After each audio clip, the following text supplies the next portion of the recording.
Delhi police ने ISIS module का किया भांडाफोड़, 5 संदिग्ध आतंकी गिरफ्तार, आईईडी बनाने का सामान बरामद।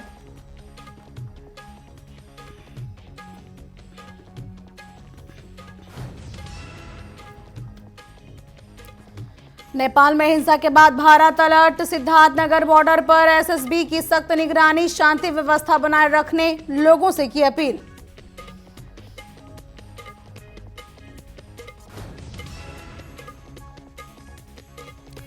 एटा में शिक्षकों का विशाल प्रदर्शन, सुप्रीम कोर्ट के आदेश पर पुनर्विचार और टीईटी की अनिवार्यता खत्म करने की मांग।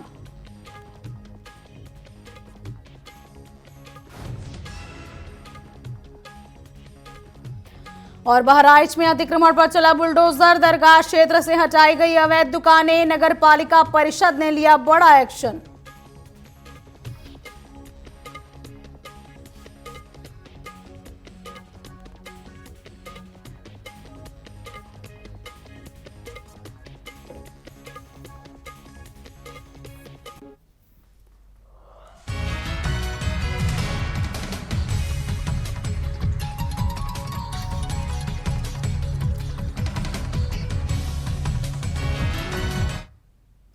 नमस्कार, बहुत स्वागत है आपका न्यूज अपडेट में। मैं हूं आपके साथ कमलेश्वरी। बुलेटिन की शुरुआत करेंगे खबरों के साथ, जहां सांसद हेमा मालिनी ने 2 दिवसीय दौरे पर मथुरा पहुंची और इस दौरान वृंदावन के गुरुकुल, बाढ़ राहत शिविर और सुवटी देवी जूनियर हाई स्कूल में निरीक्षण कर उन्होंने बाढ़ पीड़ितों को अपने हाथों से भोजन वितरित किया, साथ ही बच्चों को दुलारा भी। इसके साथ ही जमुना का जलस्तर बढ़ने को लेकर उन्होंने राहत कार्यों की समीक्षा की और अधिकारियों के बेहतर कार्य की उन्होंने सराहना की। इसके साथ ही चिंता जताई और मुख्यमंत्री आदित्यनाथ से निर्माण कार्य में और भी तेजी लाने के लिए बात करने की उन्होंने बात कही।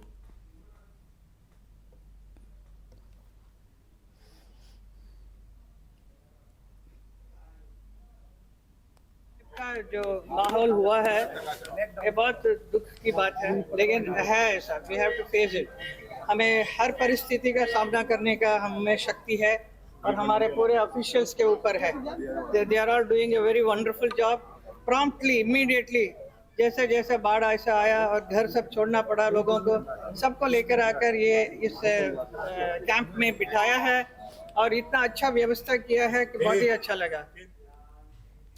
सिद्धार्थनगर में नेपाल में हुई हिंसा के बाद सुरक्षा एजेंसियां अलर्ट हो गई हैं। एसएसबी जवान और सीमा क्षेत्र के थानों की पुलिस नेपाल से आने जाने वाले लोगों की सघन जांच कर रही है। इसके साथ ही पैदल और वाहन मार्गों पर सतर्कता बढ़ाई गई है। अधिकारियों ने शांति बनाए रखने की अपील की है। साथ ही नेपाल से आने वाले नागरिकों का कहना है कि वहां की स्थिति अस्थिर है और स्थानीय लोग बालेंद्र शाह को प्रधानमंत्री के रूप में चाहते हैं।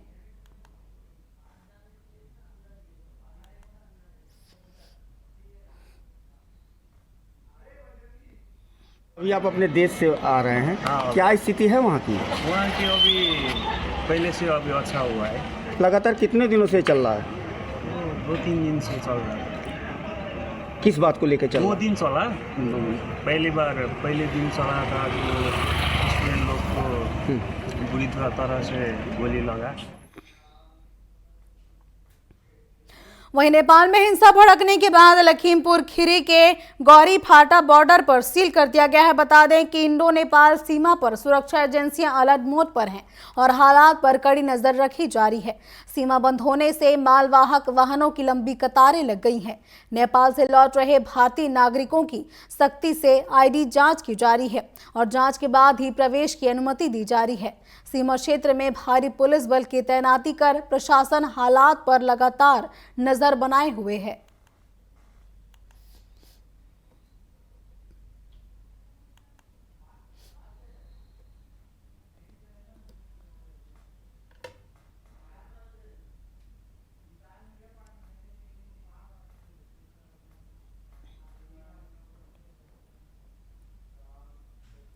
वहीं बहराइच में अखिल भारतीय शिक्षक संघ के बैनर तले सैकड़ों अध्यापकों ने जिला कलेक्टर में प्रदर्शन किया। इस दौरान उन्होंने पहले नौकरी कर रहे शिक्षकों पर टीईटी अनिवार्यता खत्म करने की मांग करते हुए 7 सूत्री मांगों को लेकर ज्ञापन सौंपा।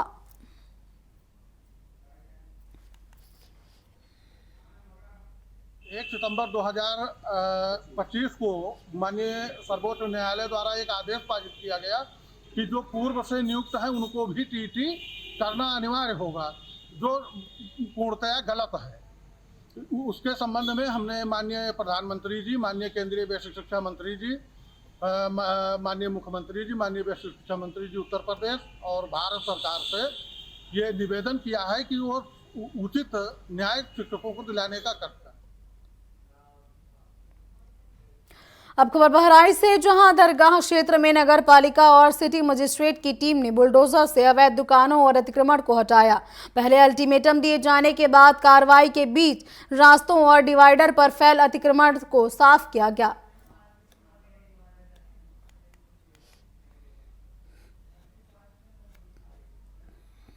कई बार इन लोगों को अल्टीमेटम दिया जा चुका था कि आप लोग अपनी दुकानें स्वतः हटा दें। मैं और सीओ साहब कल आए थे, इन लोगों को कल भी बता दिया गया था कि अगर कल तक आप लोग दुकानें स्वतः नहीं हटाएंगे तो ये नगर पालिका के सहयोग से यहाँ की दुकानें प्रशासन अपने सख्ती करके हटवाएगी। उसी क्रम में आज ये सब दुकानें हटवाई गई है। वहीं एटा में प्राथमिक शिक्षकों ने विशाल धरना प्रदर्शन कर प्रधानमंत्री, मुख्यमंत्री और केंद्रीय शिक्षा मंत्री के नाम ज्ञापन सौंपा। शिक्षकों ने सर्वेक्षण न्यायालय के 1 सितंबर 2025 के आदेश पर पुनर्विचार की मांग की, जिसमें सेवारत शिक्षकों के लिए टीटी अनिवार्य किया गया है। संगठन का कहना है कि नियुक्ति उस समय की सेवा नियमावली के तहत हुई थी। अब ऐसे में पुराने चयन को अयोग्य ठहराना न्याय संगत नहीं है। शिक्षकों ने एनसीटी द्वारा 2017 में किए गए संशोधन को निरस्त करने और प्राथमिक शिक्षा व्यवस्था के हित में नीतिगत समाधान लाने की अपील की। कोर्ट द्वारा जो आदेश पारित हुआ, वो आदेश इसलिए पारित हुआ क्योंकि एनसीईटी ने आरटी एक्ट 2009 में 2017 में संशोधन कर दिया कि पूरे देश में जो शिक्षक तैनात हैं उन सभी को टीईटी पास करना पड़ेगा, अन्यथा उन लोगों को 2 वर्ष बाद निकाल दिया जाएगा अगर 2 वर्ष में सेवा नहीं करेंगे। उसमें छूट इतनी दी गई है, जिनकी सेवा 5 वर्ष है उनको राहत दे दी गई है। वहीं यूपी के बहराइच स्थित मंझारा तैकली गांव में एक जंगली जानवर पर 5 वर्षीय बच्ची को घर से उठा ले गया। ग्रामीणों की खोजबीन के बाद सुबह खेत के मेड़ पर बच्ची का शव छत विछत हालत में मिला। परिजनों ने भेड़िए पर शक जताया और घटना से गांव में दहशत का माहौल है।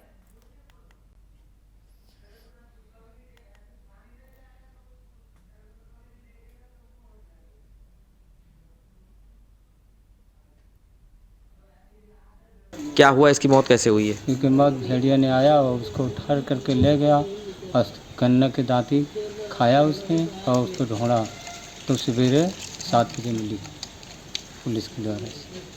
तो कैसे पता कि ये भेड़िया है? भेड़िया कैसे, भेड़िया साहब वो अति बड़ी थी और झपट करके उसको मुँह साध लिया और लेके लापू चक्कर हो गई। तुम्हारे सामने से ले गई है? हाँ, हमारे सामने से ले गई। वह यूपी के हमीरपुर सरकारी अस्पताल में रील बनाने वाली युवती पर कार्रवाई की गई है। स्टाफ नर्स की तहरीर पर पुलिस ने मुकदमा दर्ज किया और आपको बता दें कि 5 दिन पहले युवती ने अस्पताल के रिपोर्टिंग डेस्क पर रील बनाई थी। रेलवे स्टेशन पर मारपीट कर रील वीडियो भी इंस्टाग्राम पर अपलोड किया था। युवती की पहचान रोजी खान के रूप में हुई है और मामला मैधा शहर का है।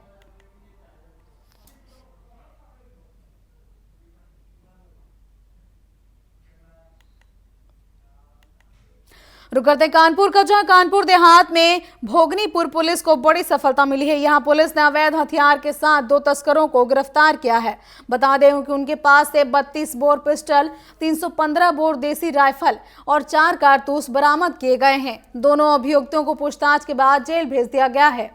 इसके साथ ही गिरफ्तारी भोगनीपुर थाना क्षेत्र के अलग अलग स्थानों से हुई है।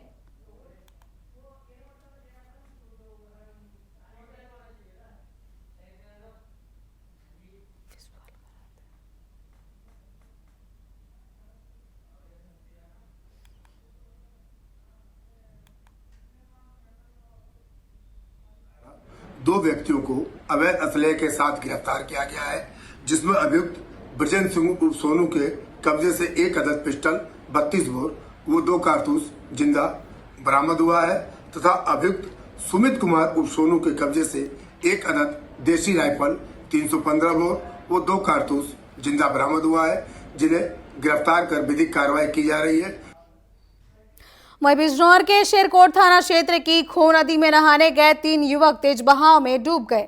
घटना से ग्रामीणों में अफरा तफरी मच गई। साथ ही सूचना पर पुलिस, एसडीआरएफ और गोताखोरों की टीम मौके पर पहुंची और युवकों की तलाश शुरू की। बताया जा रहा है कि युवक नदी किनारे लकड़ी लेने गए थे, लेकिन नहाने के दौरान यह हादसा हो गया। एसपी पूर्वी अमित किशोर श्रीवास्तव ने मौके का जायजा लिया।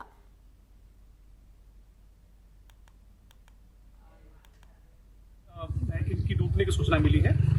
इसमें 2 बच्चे जिनकी उम्र 13-14 साल के आसपास है और एक 21 साल के आसपास का है। जैसे ही सूचना मिली, थाने की फोर्स मौके पर तत्काल पहुंच गई है तथा गोताखोरों की मदद से इनकी तलाश की जा रही है। जनपद मुख्यालय से भी हम एनडीआरएफ की टीम और फ्लड पीएससी बुलाई गई है, जिससे कि इनकी जल्द से जल्द इनकी रिकवरी की जा सके। नेपाल में फंसे बदायूं के 24 लोगों ने वीडियो जारी कर मदद की गुहार लगाई है। बता दें कि काठमांडू के होटल मेरिटन में ठहरे ये लोग बिसौली और इस्लाम नगर क्षेत्र के बताए जा रहे हैं। नेपाल में बवाल के बाद अफरा तफरी का माहौल है और वीडियो वायरल होने के बाद बदायूं के सपा सांसद आदित्य यादव ने एक्स पर पोस्ट कर पीएम मोदी और विदेश मंत्री एस जयशंकर से फंसे लोगों को सुरक्षित रेस्क्यू कर वापस लाने की मांग की है।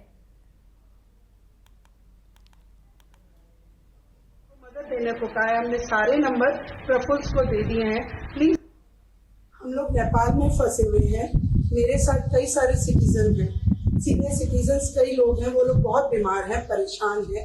हमें प्रफुल्ल का नंबर मिला था, प्रफुल्ल ने हमको मदद देने को कहा है। हमने सारे नंबर प्रफुल्स को दे दिए हैं। प्लीज हम लोगों को नेपाल से निकालने की कृपा करें। सब लोग बहुत डिस्टर्ब हो रहे हैं, प्लीज हम लोगों को यहाँ से निकाल दीजिए, हमें नेपाल से इंडिया पहुँचा दीजिए। वहीं कानपुर में श्री रामलीला समिति परेड 149वीं विजयदशमी समारोह का आयोजन कर रही है। बता दें कि 11 से 19 सितंबर तक रोज शाम 5 बजे राम भक्त कथा का आयोजन होगा। इसके साथ ही 22 सितंबर को रामलीला भवन में मुकुट पूजन से कार्यक्रम का शुभारंभ होगा। इस बार 80 फीट ऊंचा रावण बनाया जाएगा, जिसके पुतले के मुंह से आग निकलेगी और लेजर लाइट शो का आनंद दर्शक उठा सकेंगे। रामलीला का मंचन वृंदावन के कलाकार करेंगे, जबकि महिलाओं की भागीदारी नहीं होगी।